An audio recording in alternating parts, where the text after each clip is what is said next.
Je vous rappelle que 4 jours plus tard, Serge Pomerleau, Denis Lefebvre et Yves Denis sont toujours au large, donc accusés de trafic de drogue et de meurtre. D'ailleurs, leur signalement a été transmis aujourd'hui à Interpol. Ils font donc l'objet d'un avis de recherche international depuis aujourd'hui. Dans un instant, je reçois la ministre de la Sécurité publique, Lise Thériault. Mais d'abord, Karine Bastien nous dit qu'en prison, ce n'est pas un problème du tout pour les détenus de communiquer avec l'extérieur. Des téléphones intelligents, il y en a des centaines dans les prisons du Québec, même s'ils sont interdits.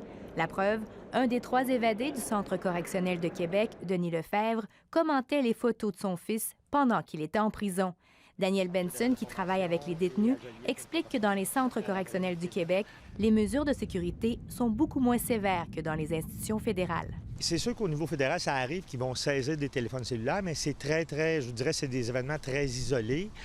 Au provincial, de ce que j'entends des établissements provinciaux, il y en a beaucoup plus. Selon le syndicat des agents de la paix en service correctionnel, les cellulaires sont problématiques pour presque tous les établissements de détention.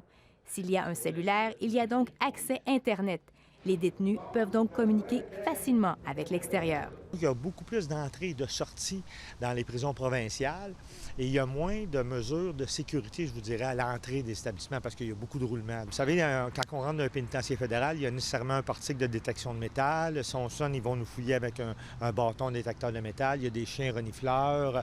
Il y a de la sécurité qui est mise en place. C'est lors de leur entrée en prison que les prévenus se voient attribuer une cote de sécurité qui varie entre S1, peu dangereux, jusqu'à S5, très dangereux.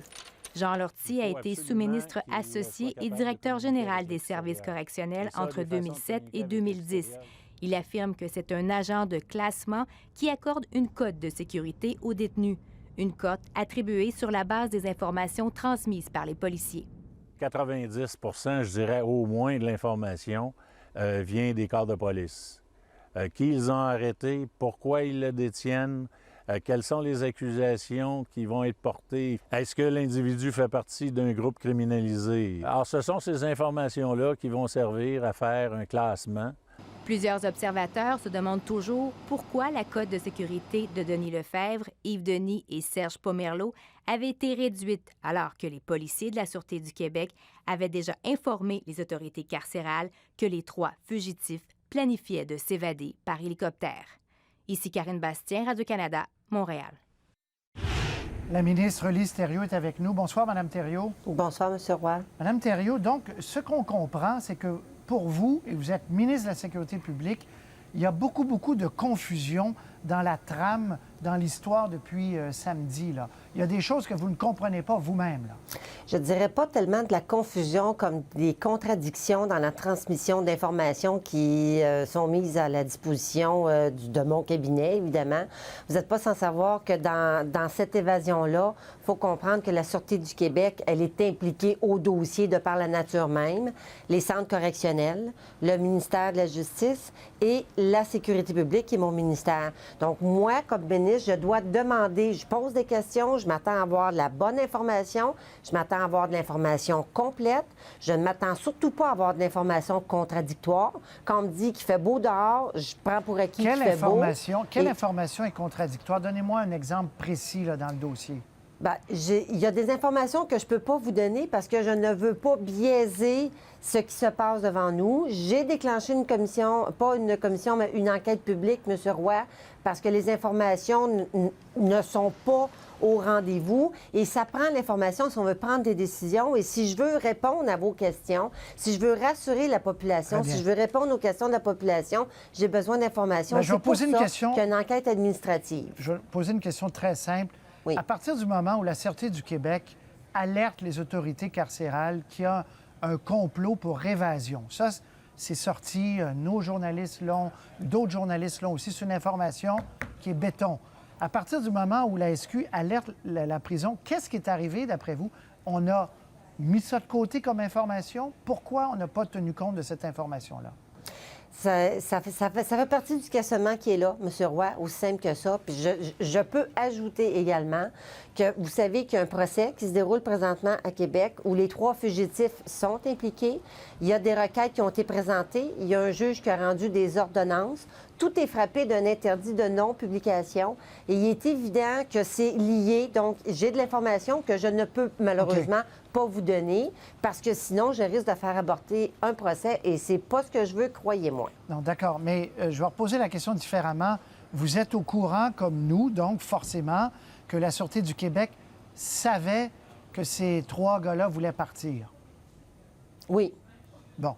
Je lis les journaux et je regarde aussi les bulletins de nouvelles. Bon. À ce moment, est-ce qu'il est exact que cette information-là a été envoyée à la prison? Je n'ose pas vous répondre là-dessus parce que je ne veux pas aller contre l'interdit de non-publication non plus. Fait que vous me permettrez de ne pas confirmer ou d'infirmer l'information qui pourrait donner comme résultat de faire avorter un procès. Mais le premier ministre n'était pas de très de bonne humeur et vous non plus, j'imagine. Donc, ça veut dire que à cette question-là, est-ce que les autorités carcérales ont pris au sérieux la menace? J'imagine que vous avez des réponses contradictoires. Pouvez-vous au moins me dire ça?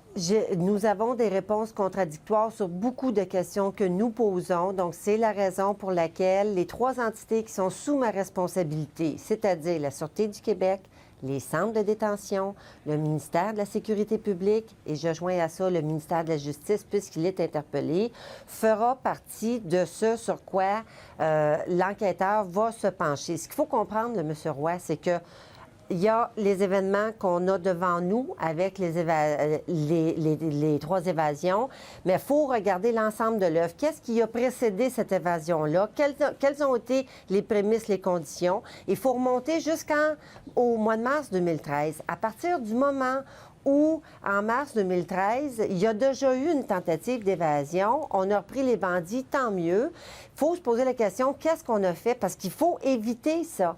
Et ça, c'est tout lié. Donc, l'enquête administrative va se pencher à partir de la première évasion. Qu'est-ce qui a été demandé? Qu'est-ce qui a été fait? Ou ce qui n'a pas été fait?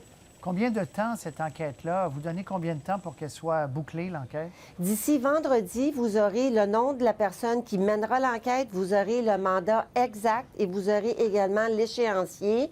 Et mon souhait le plus cher, c'est que l'information soit connue, qu'elle soit sur la place publique pour rassurer la population et donner des réponses à vos questions, M. Roy.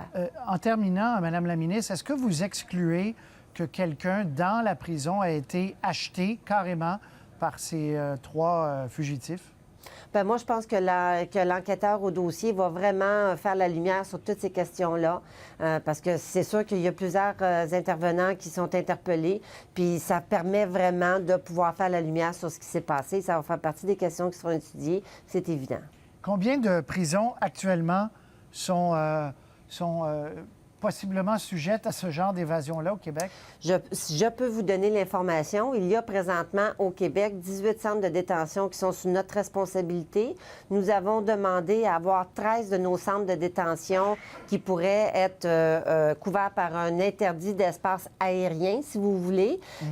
Parce que dans ces centres de détention-là, il y a des personnes qui pourraient tenter de s'évader. Parce qu'il faut comprendre qu'on a des détenus, des prévenus, qu'il y a des gens qui ne veulent pas assister à leur procès, mais qui ont les moyens de se payer une évasion spectaculaire comme on a eu.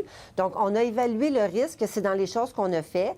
On a demandé à avoir un espace de une protection d'espace aérien pour ces centres de détention-là d'une manière graduelle et temporaire pour pouvoir faire les aménagements qui s'imposent pour éviter que ça se représente une 3e fois. Je ne peux malheureusement vous donner les noms des centres, mais au fur et à mesure qu'ils seront couverts par l'espace protégé aérien, vous allez comprendre quels sont les centres de détention, parce que je ne dirais pas c'est où les clés pour pouvoir s'envoler. Il serait surprenant qu'il y ait un 3e hélicoptère. Là, ça... À partir du moment où on le sait, et c'est ça qu'il faut se poser comme question. Qu'est-ce qu'on a pris comme action sur le terrain dans les centres de détention pour que ça ne se reproduise plus? Madame la ministre, tout ce temps-là, évidemment, ils sont toujours au large. Oui, malheureusement. Voilà, il n'y a pas de piste. Ça fait partie des enquêtes policières, puis vous comprendrez que les bandits écoutent aussi les nouvelles, donc c'est de l'information qu'on va garder pour nous. Merci, Mme Thériault. À la prochaine. Merci, M. Roy. Au revoir.